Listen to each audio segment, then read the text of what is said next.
Saúde, saudações, bem-vindo a mais um vídeo do seu programa Saúde de Verdade. Que bom que você está indo bem, parabéns por ter chegado até aqui. Certamente isso mostra que você é uma pessoa diferenciada em relação ao interesse na sua saúde e esse seu interesse vai mudar muito para melhor a sua própria saúde e a das pessoas que você acaba influenciando, filhos, filhas, pai, mãe, amigos, amigas. E o tema desse nosso vídeo agora é um tema bastante polêmico, que é o intervalo entre as refeições, que nada mais é do que o tempo de jejum. Quando a gente está comendo, nós estamos nos alimentando, entre uma refeição e outra, o que a gente faz é jejum, não é isso?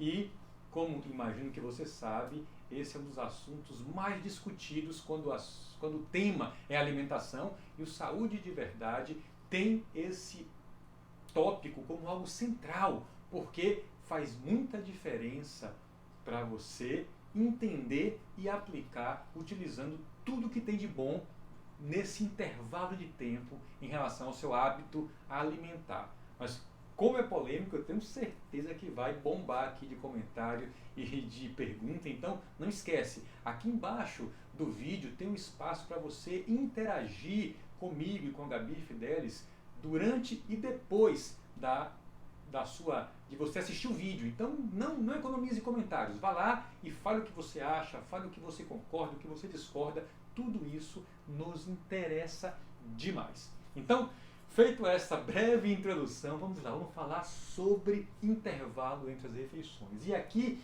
tem uma figura intencionalmente selecionada, que é do chamado homem das cavernas, fazendo frente a um tigre dente de sabre, um animal pré-histórico e uma fase da evolução humana bem antiga.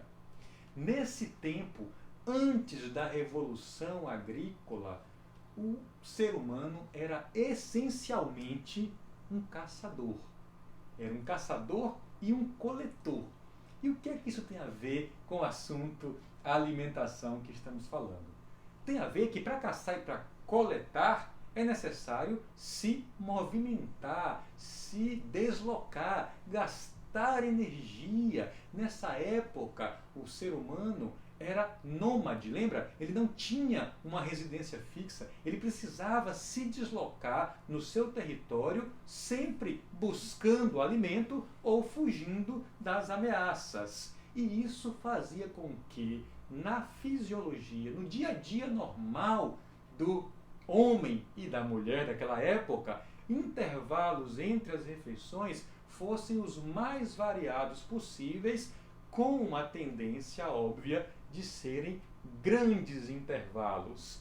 Aqui dentro do Saúde de Verdade, lá na seção de bônus, tem uma das nossas aulas sobre esse assunto, no lançamento, no evento, no primeiro Semana da Saúde 1, 2, 3, 4, em que eu coloquei um trecho de um desenho animado chamado Os Croods, que relata a vida de uma família de seres humanos na época das chamadas cavernas. E lá é muito curioso porque, de forma lúdica e que gerou bastante reação, a gente entendeu o quanto era necessário desprender energia, gastar caloria para conseguir o alimento. E aí fazia sentido você ter grandes refeições, porque você não saberia quando aconteceria a próxima, e para conseguir a próxima, com certeza o homem precisava de ou correr bastante, ou lutar excessivamente,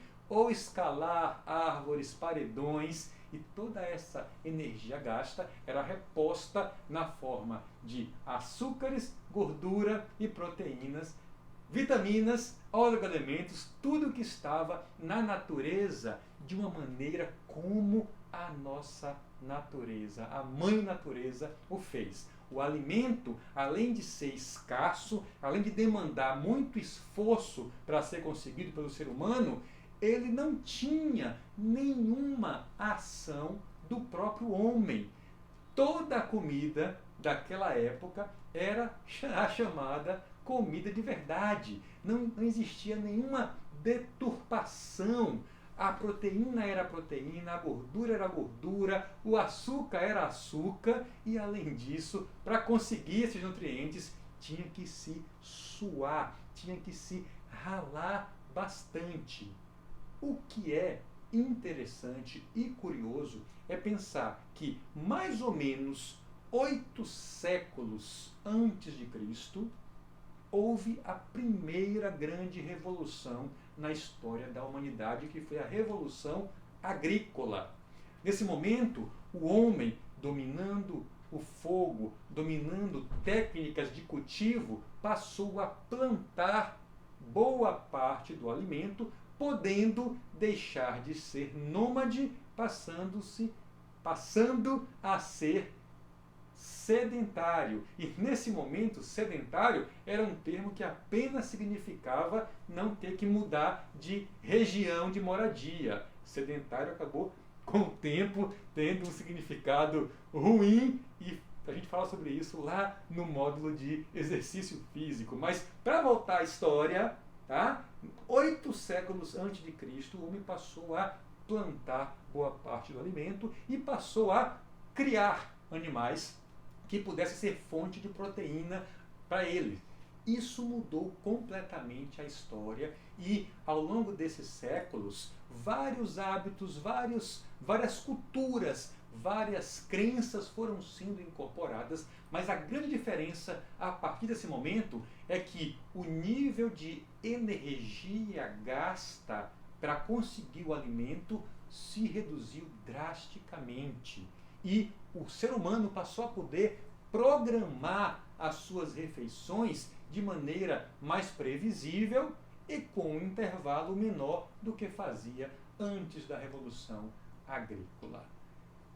Mais ou menos 2.500 anos depois, no século XVIII, acontece a segunda revolução, considerada como uma revolução na história da humanidade, que foi a Revolução Industrial, que começou na Inglaterra, teve sua sede na Europa, expandindo para Estados Unidos e foi progressivamente tomando conta do mundo, esse modo de produzir bens em larga escala, entre eles bens de consumo, bens alimentares. E com essa revolução industrial, uma tendência que já vinha acontecendo já de algum tempo, de que o homem ele modificasse a própria comida, agisse de modo a deixar a comida cada vez menos natural,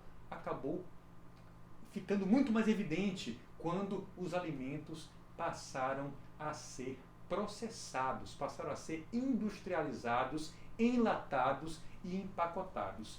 E quando eu falo que o homem passou a interferir na própria comida, é curioso que vem daí muito dos problemas das compulsões e deturpações alimentares. E tem uma história que eu gosto muito de contar, é o seguinte: pense ou imagine uma pessoa que ficou, por alguma razão, um náufrago, alguém que foi, enfim, ficou perdido numa ilha deserta, sem alimentos, e que essa pessoa ficou 7 dias ou 10 dias sem se alimentar, e quando é encontrada ela está faminta. E mesmo estando faminta, imagine você na pele dessa pessoa, 10 dias sem comer. Eu garanto que você não estará morto, ou não estaria morto por ficar 10 dias sem comer, até porque o nosso corpo consegue ficar até 3 semanas sem ingerir nenhum macronutriente, desde que tenha água. A nossa necessidade de água é mais intensa, é mais crítica. O nosso corpo não consegue ficar mais do que 3 dias sem tomar água. Aliás, é uma regrinha dos 3. Olha que legal. Nós não conseguimos ficar 3 minutos sem respirar, não conseguimos ficar 3 dias sem tomar água e não conseguimos ficar 3 semanas sem comer. Regra geral, mas dá para ter uma noção do quanto nós estamos preparados para longos intervalos sem alimentação. Mas voltando à história do náufrago. Pense que essa pessoa que ficou 10 dias sem comer, só tomando água, lá na ilha deserta, de repente ela chega faminta, resgatada por um navio ou por um grupo de pessoas, e ela se vê diante de um pote de açúcar. Açúcar puro, açúcar aquele açúcar cristalizado, aquele açúcar refinado. Você imagina quantas colheres desse açúcar esta pessoa faminta vai conseguir comer ali? Mais ou menos aí. Não sei, mas não muitas, não é isso? Ela vai comer uma, vai comer duas, mas muito rapidamente esse açúcar puro vai gerar uma saciedade e ela vai tender a parar mesmo estando absolutamente faminta. Outro exercício de imaginação. Pense que em vez do açúcar é oferecido para essa pessoa faminta, 10 dias sem se alimentar, só tomando água, é oferecido a ela, se ponha no papel dela, no lugar dela, é oferecido um pote de gordura, de banha, também in natura. Você acha que quantas colheres de gordura pura essa pessoa conseguirá comer estando faminta? Certamente não será o pote inteiro, será algumas colheres e logo logo ela vai parar por uma saciedade, por um efeito natural que esses macronutrientes eles provocam em nosso paladar. E onde que eu quero chegar com isso? Pense você, não um náufrago, mas uma pessoa normal, num final de semana, num domingo, em casa, após um almoço farto, típico de domingo para muitas famílias, diante da televisão, sentadinho no seu sofá ou na sua cama, e te oferecem o mesmo pote, a mesma quantidade, mas agora de sorvete. Quantas colheres de sorvete? Pense aí o seu sabor favorito. Cookies creams, creme, enfim, chocolate. Quantas colheres você acha que você consegue comer? Oh, eu imagino que muitas. Eu imagino que mesmo tendo acabado de se alimentar, acabado de ter um almoço farto, é bem capaz que você consiga derrubar ou matar ou exterminar o pote inteiro. E aí eu te pergunto, na essência, o que é sorvete? Açúcar e gordura. Porém, é açúcar e gordura manipulado pela indústria, e a indústria somos nós, seres humanos, para se tornar um alimento de saciedade inatingível.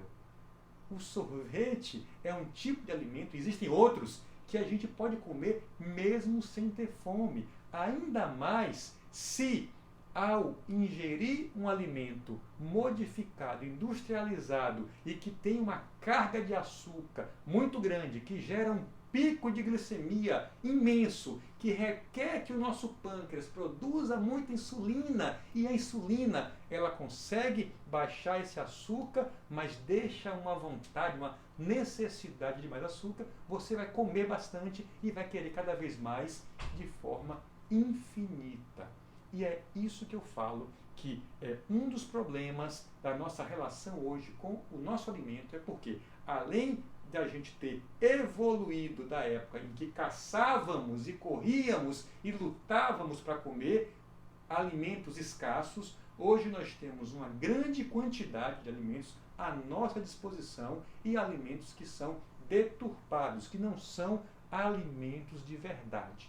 E aí eu te pergunto, depois de contar todas essas histórias, o que é que acontece se a gente come ou se a gente ingere muito mais alimentos do que o que a gente precisa, baseado no nosso nível de gasto energético, e se esses alimentos são alimentos carregados de nutrientes indesejáveis, seja na sua quantidade, excesso de carboidrato, excesso de gordura ruim, e na sua qualidade, excesso de conservantes, excesso de corantes, excesso de substâncias que não fazem nenhuma função em nosso organismo de bom. Pelo contrário, elas só existem ali naquele pacotinho, naquela latinha, naquele saquinho, só existem para conservar e para não deixar aquele alimento apodrecer ou ter uma aparência ruim. E se um alimento na prateleira de um supermercado,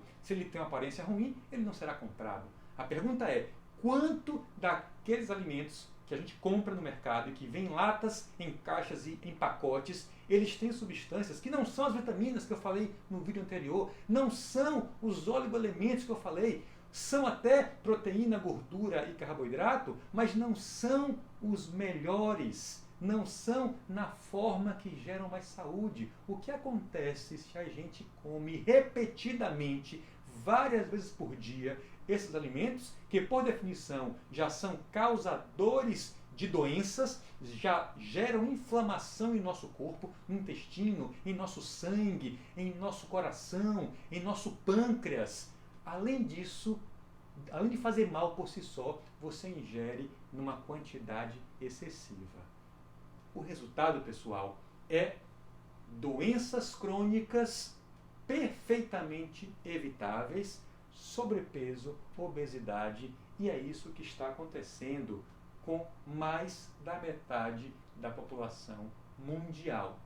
Se alimentando de comidas deturpadas, comidas que são industrializadas, e por si só isso já seria um problema, se não bastasse a quantidade dessas comidas, ela é excessiva comparada ao nível de gasto energético, de gasto calórico que o nosso corpo precisa, porque nós, desde a Revolução Agrícola, 8 séculos antes de Cristo, ao nos tornar sedentários, isso foi piorando com o tempo.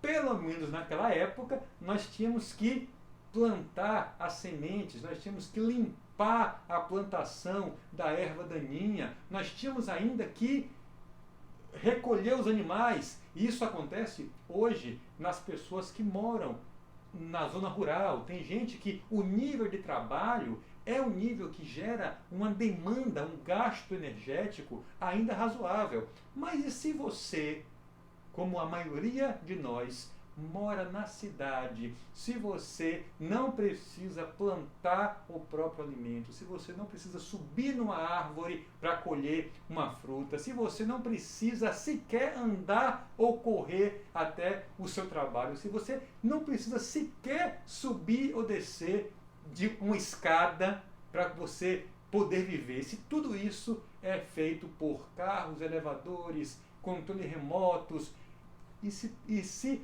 o maior esforço que você tem para conseguir o alimento é ir até o mercado, ou pior, se você pede delivery. Hoje, até a comida, até a sua feira, ela vem até a sua casa por um motoboy, ou você escolhe na internet. Então, percebe como o nosso nível de gasto energético foi desabando ao longo da história da humanidade, e a nossa comida ela foi se modificando no pior sentido que poderia. Então, nesse contexto, além da gente entender o que comemos, entender a qualidade do que comemos, entender que o intervalo entre as refeições ele pode ser maior do que 3 horas, ele pode ser maior do que 6, pode ser maior do que 8, ele pode ser maior do que 12.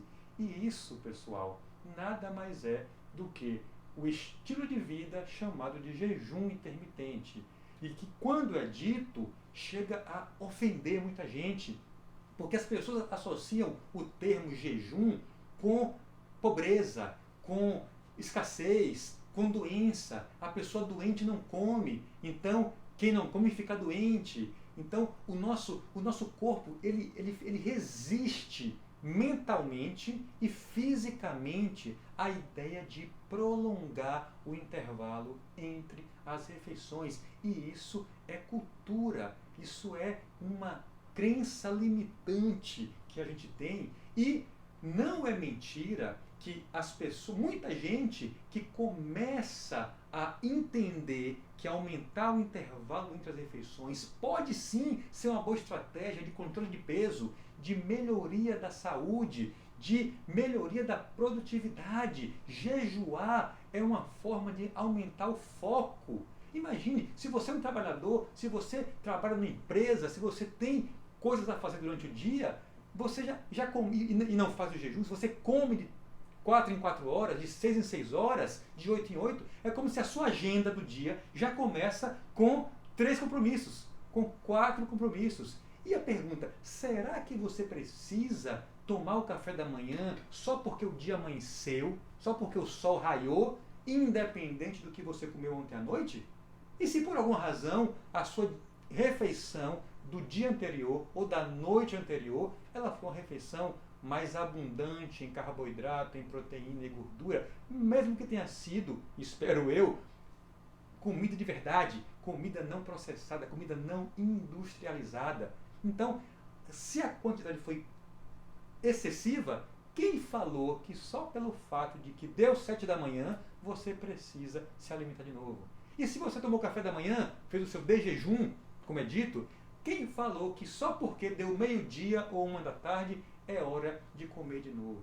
Então, jejum intermitente não é uma dieta estruturada. Jejum intermitente é um estilo de vida e que faz todo sentido. Não só porque era assim que os nossos ancestrais se alimentavam, mas porque o nosso corpo ele continua fisiologicamente, funcionalmente falando, funcionando muito parecido com o que funcionava no tempo aqui do nosso personagem. E muitos de nós está hoje perseguindo essa presa aqui em vez do tigre dente de sabre. Só que essa presa ela está no delivery das lanchonetes e você basta encostar o seu carro, no máximo apertar um botãozinho do interfone e pedir um hambúrguer com batata frita e refrigerante, e isso chega sem sequer você precisar tirar o bumbum